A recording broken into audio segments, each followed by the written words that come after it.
des charges transférées dans le secteur de pêche et élevage en 7 mois de l'année 2021. Nous en parlerons dans cette édition. Mesdames, messieurs, c'est toujours un plaisir de savoir que vous êtes nombreux à nous suivre. C'est déjà parti avec toutes les rubriques au rendez-vous. Le dossier reviendra bien sûr sur l'application du tarif des billets d'avion dans les réseaux domestiques. Mais avant tout ceci, prenons d'abord les nouvelles en bref. C'est tout de suite.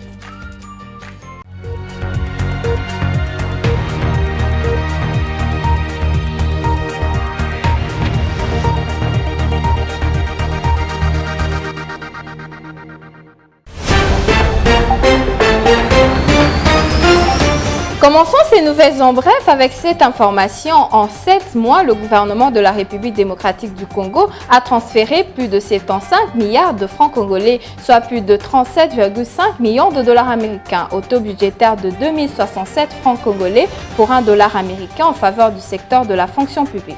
Les prévisions budgétaires des dépenses publiques de la fonction publique ont été fixées à hauteur de 107,3 milliards de francs congolais, soit près de 54 millions de dollars américains pour la période sous analyse. En référence au rapport de la Direction générale des politiques et programmation budgétaire du mois de juillet 2021, le taux d'exécution budgétaire des dépenses du secteur de la fonction publique est de 69,9%. Nouvelle en bref encore, le niveau d'exécution budgétaire des dépenses publiques effectuées au secrétariat général du gouvernement se chiffre à 61,3 milliards de francs congolais, soit plus de 30,5 millions de dollars américains pour la période allant de janvier à juillet 2021. Pour cette période, les prévisions budgétaires des dépenses publiques en faveur du secrétariat général du gouvernement ont été fixées à hauteur de 60,8 milliards de francs congolais, soit plus de 30 millions de dollars américains. Ainsi, le taux d'exécution budgétaire des dépenses publiques du secrétariat général du gouvernement est de l'ordre de 100,8% pour les 7 mois qui viennent de s'achever.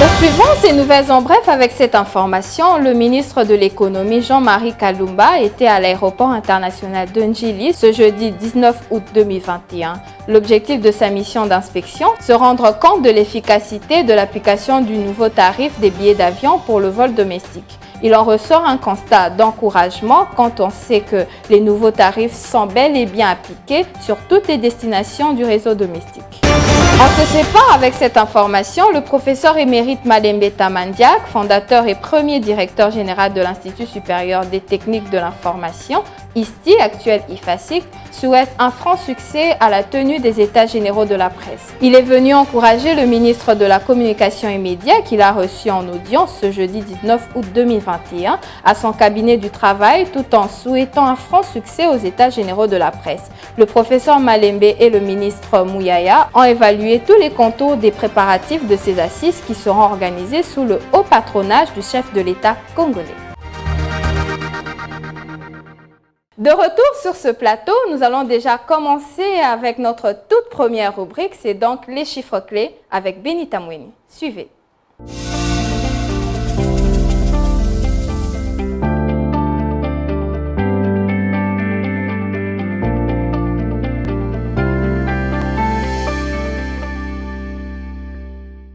Nous l'avons déjà annoncé, elle est déjà avec nous. Benita Mweni, bienvenue. Merci Judith. Alors nous aimerions déjà commencer avec le taux de change, le taux de la Banque centrale et le taux du marché parallèle. Qu'en est-il? Justement, il s'observe une stabilité par rapport au taux de change de la Banque centrale, d'où $1 s'échange jusqu'à présent à 1988 francs congolais, un franc CFA à 3,59 centimes et €1 à 2361 francs congolais. Pour le compte du marché parallèle, nous serons à Kindele, où $1 s'échange à 2000 francs, un franc CFA à 3,61 centimes et €1 à 2425 francs congolais. Et combien le gouvernement a-t-il décaissé en faveur du secteur de pêche et élevage entre janvier et juillet 2021?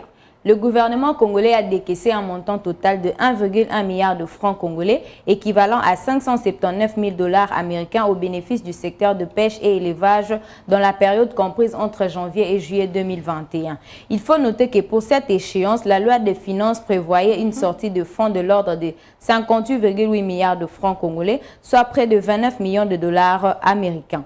D'après les rapports des états de suivi budgétaire de la Direction générale des politiques et programmation budgétaire du ministère du Budget, les taux d'exécution budgétaire pour cette période sous examen s'évaluent à 0,01%. Et que dire des dépenses effectuées rien que pour le mois de juillet 2021? Pour le seul mois de juillet 2021, le gouvernement congolais n'a affecté que 70,6 millions de francs congolais, soit près de 36 000 dollars américains pour le secteur de pêche et élevage. D'après la Direction générale des politiques et programmations budgétaires, comment s'est fait justement la clé de répartition de ces dépenses?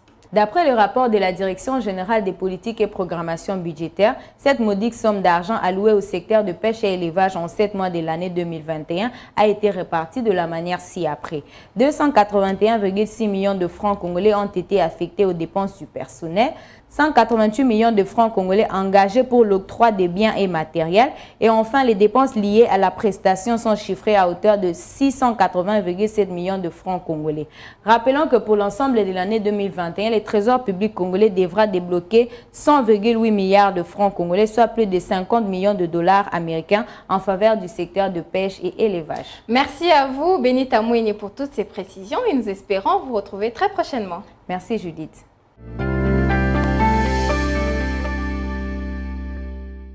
Que comprendre sur l'application du tarif des billets aériens? Nous en parlerons dans ce dossier avec Adassa Grace. Tout de suite.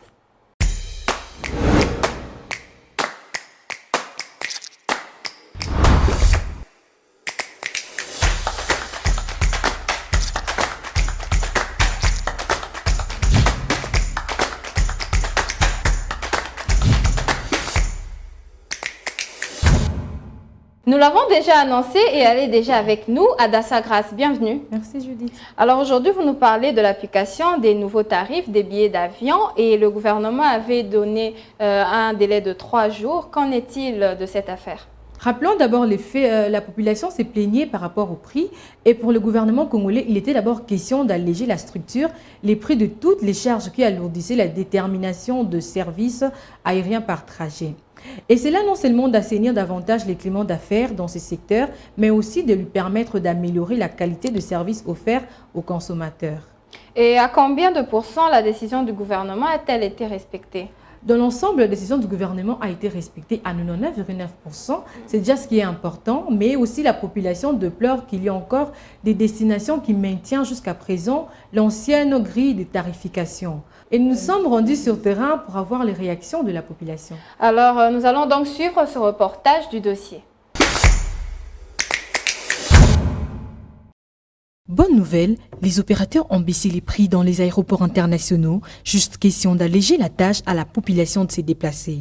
La population exprime sa joie de voir cette mesure être respectée. Cette information nous est parue favorable parce que nous sommes des gens qui voyageons beaucoup et en voyageant on dépensait trop. Ça ne nous faisait pas du tout bien. Alors quand nous avons entendu cette information, ça nous donne la joie, ça nous permet aussi de nous rendre dans nos provinces pour nous revoir avec des gens que nous avons laissés il y a très longtemps. Baisse ya transport aérien, vraiment, ça la kinga imala mningi na yokaki, eno bazo kitisa prix ya ticket ya transport aérien. Donc les acquis déjà appliqué lobby, c'est une bonne chose pour nous les Congolais. Pour certains, cette décision n'est pas prise à la lettre étant donné que dans d'autres destinations, les tarifs restent inchangés. Il y a un pas qui est fait, mais on n'a pas tenu compte de certains paramètres. Il y a des provinces qui n'ont pas été prises en compte. On a pris certes la tarification de certaines provinces, mais d'autres, qu'est-ce qu'on a dit? On ne dit rien. Nous attendons qu'on nous dise par exemple Kinshasa Inongo, c'est autant. On n'a pas entendu ça. On n'a pas entendu Kinshasa Bandundu-Ville, Kinshasa Kikwit, on n'a pas entendu. Qu'on nous dise également qu'est-ce qu'on doit payer. À moins que moi j'ai mal compris la mesure. La mesure appliquée c'est bien, mais faudra-t-il encore qu'on se rende compte que ces compagnies aériennes sont des compagnies juste qui ne veulent pas travailler pour les pertes. Il faut qu'ils travaillent du moins en gagnant aussi quelque chose, puisque il y a plusieurs paramètres qui entrent en ligne de compte pour fixer le prix de billets. S'ils ont forcé les choses, là ils vont rendre une tâche difficile à ces sociétés qui finiront juste par plier bagages. Certes, cette nouvelle réjouit la population d'une part, mais le gouvernement devrait tenir compte de la situation des autres agences de voyage afin qu'elles se retrouvent face à cette mesure.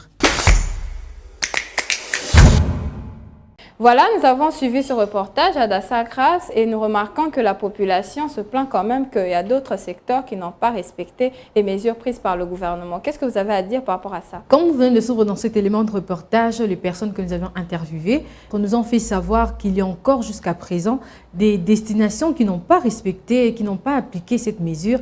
Par exemple, Kinshasa-Bunia, les personnes qui doivent quitter Kinshasa pour aller à Bunia devront payer le même prix qu'il y avait avant. Et pour les personnes qui doivent quitter aussi Kinshasa pour aller à Kalemi, paieront aussi le même prix parce que jusqu'à présent, les deux secteurs n'ont pas encore appliqué la mesure qui a été soumise par le gouvernement. Merci beaucoup à Dassakras pour toutes ces précisions et nous espérons vous retrouver très prochainement. L'application du tarif des billets d'avion dans les réseaux domestiques, un délai de 3 jours accordé par le gouvernement, a-t-il donc été respecté? Claude Kinkaya, directeur général de l'agence Closest Travel, nous revient avec plus de détails. Il sera donc en ligne avec nous. Suivons-le.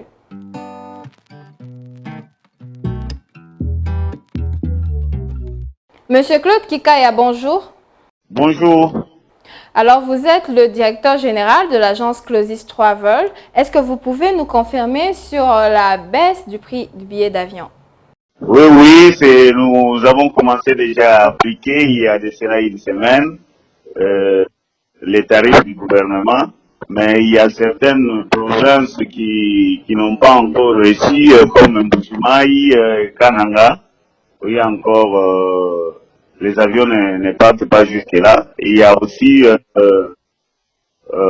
les villes qui n'ont pas changé de prix, comme Bunia et Issir aussi qui n'a pas changé. Il y a aussi Kalemi qui n'a pas changé. Et il y a d'autres provinces aussi où on a changé. Il y a comme la province de ex-Équateur, je veux dire, Mbandaka et Guémena aussi on a changé. C'est vraiment ce que nous sommes appliqués maintenant. Et Monsieur Claude, dites-nous à combien revient actuellement le coût du billet d'avion de différentes destinations? Oui, bon, par exemple à Kindu, les billets coûtaient $300. Aujourd'hui, les billets de Kindu coûtent $153. Vous voyez que ça a baissé. Il y a aussi Guémena qui était à $300 aujourd'hui, c'est à $135 aujourd'hui. Ouais. En tant que coursier, est-elle une bonne nouvelle pour vous? Oui, comme je l'ai toujours dit, hein, mais les pourcentages restent le même. C'est de la façon dont chacun de nous vend, il récupère beaucoup plus d'argent par rapport à ça. C'est ça. Merci beaucoup à vous, Monsieur Claude Kinkaya, pour ces précisions. Merci à vous aussi. Le financement de la CENI, les moyens continuent à faire défaut. Nous en parlerons aujourd'hui dans la chronique du jour avec Patrick Bomboka. Suivons-le.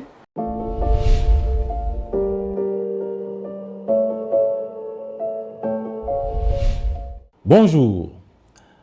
À 2 ans et demi des élections générales prévues en 2023, la comptabilité de la Commission électorale nationale indépendante interpelle sur les financements du cycle électoral à venir.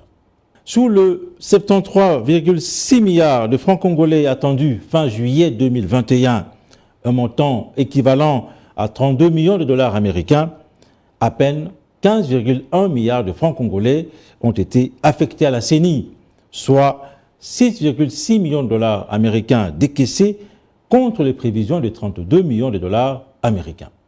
D'après les services compétents du ministère du Budget, le taux d'exécution s'est donc élevé à 20,5% du montant attendu fin juillet 2021.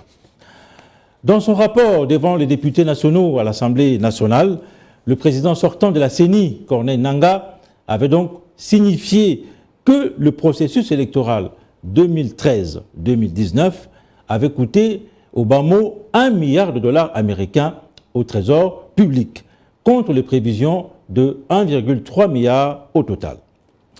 Cette enveloppe avait donc servi pour couvrir 10 principales rubriques liées notamment au fonctionnement aux rémunérations, aux opérations ainsi qu'aux investissements.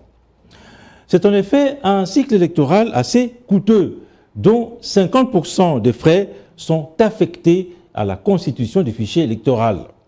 Et le reste est orienté vers d'autres charges, notamment la prise en charge des agents et des policiers, l'aménagement des routes et des ponts, la prise en charge des télécoms ou encore l'installation de certaines structures.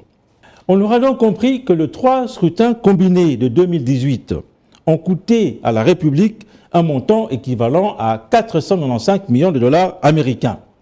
Au regard du nombre d'électeurs estimé à 40,3 millions, le coût électoral par électeur aura été chiffré à 4,09 dollars américains durant le processus électoral 2013-2019. L'évaluation des moyens engagés pour les opérations de la CENI offre des signaux d'alerte rouge quant au prochain cycle électoral.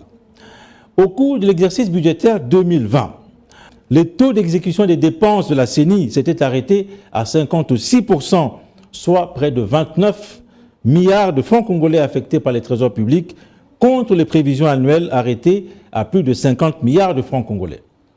En 2019, malgré un crédit voté de plus de 371 milliards de francs congolais, seulement 76 milliards de francs congolais ont été effectivement transférés, soit 27,1% des prévisions budgétaires fin septembre 2021. Au-delà de la désignation du nouveau président de la CENI par la composante confession religieuse, l'épineux problème de financement de la CENI demeure une préoccupation majeure. Merci de nous avoir suivis.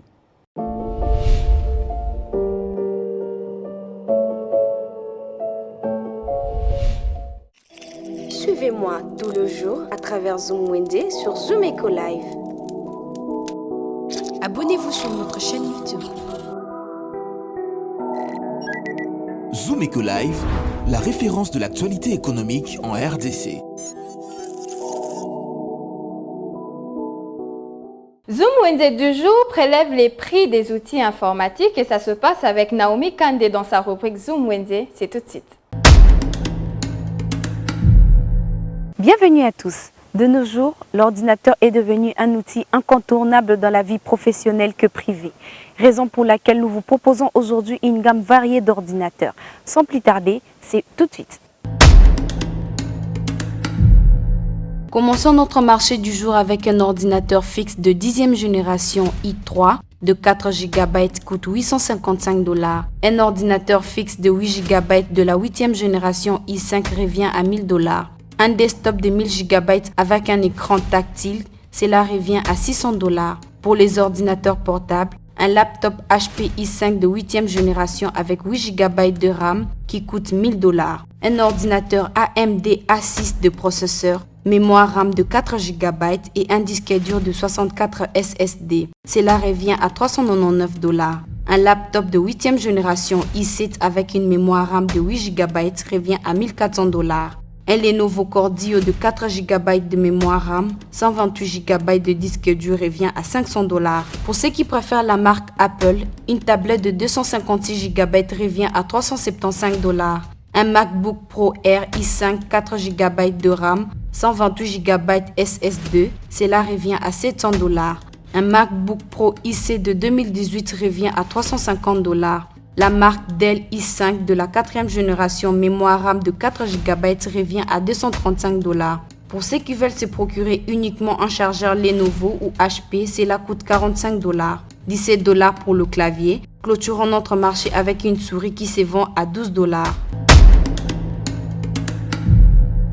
Merci d'être avec nous dans Zoom Wednesday. Prenons rendez-vous au prochain numéro.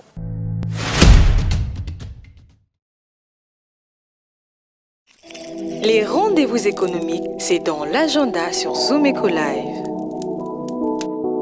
Abonnez-vous sur notre chaîne YouTube. Zoom Eco Live, la référence de l'actualité économique en RDC.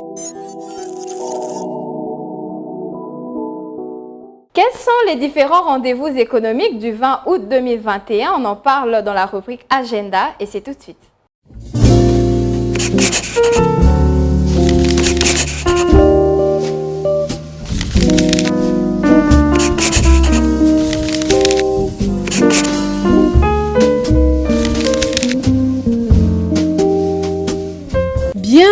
À l'agenda, pour rappel, Eluco Job School avait débuté une formation sur débute ta carrière professionnelle et les services à la clientèle le 16 août dernier et va se clôturer les samedis 21 août 2021. De 9h à 12h pour la première vacation et de 12h30 à 16h pour la deuxième vacation à Kinshasa, 166 Isangui, croisement Willery. Elle n'est pas gratuite, les frais de participation est fixé à $20. Autre rappel, il s'agit de la formation en leadership qui a débuté le lundi 16 août dernier et prend fin le 21 août prochain à Kinshasa. Les frais de participation est fixé à $50, sans oublier $5 comme frais d'inscription. Et notre rendez-vous est pris avec Collectif 24 qui organise un dîner de travail ce vendredi 20 août 2021 à Kinshasa.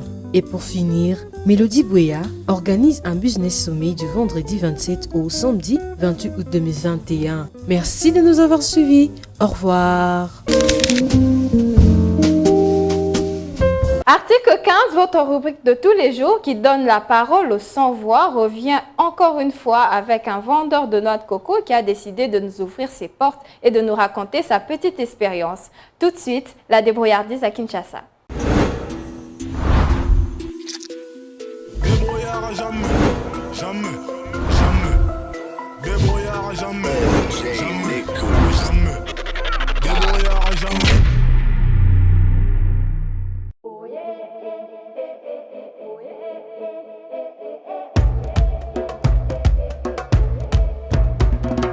Comment on a le tout change avec le temps. 5 ans depuis Nabanda Kopoyo, Nazwa Kapena solution à Malamuti.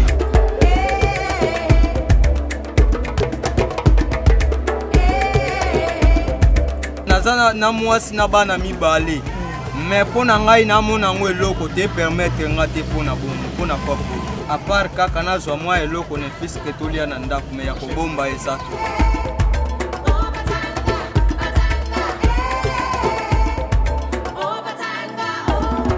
na kopo na ngai o nazo sala donc ebandeli ti suka eloko ezate ba jeune to souffrir naza diplômé depuis 2012. Si le lo naza kaka na kop na souffrir mabe musale ezate na mboka oyo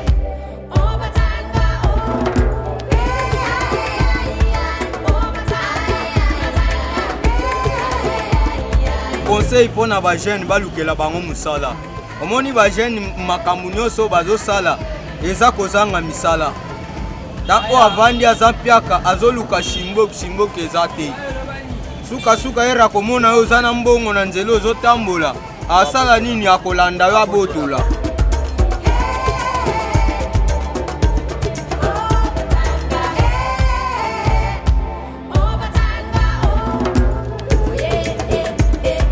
pona gouvernement congolais a créé nyonso emploi banini tout ça pona congolais a vivre kitoko alia kitoko pe miyibi pe kuna balongwa nyonso bayiba balongwa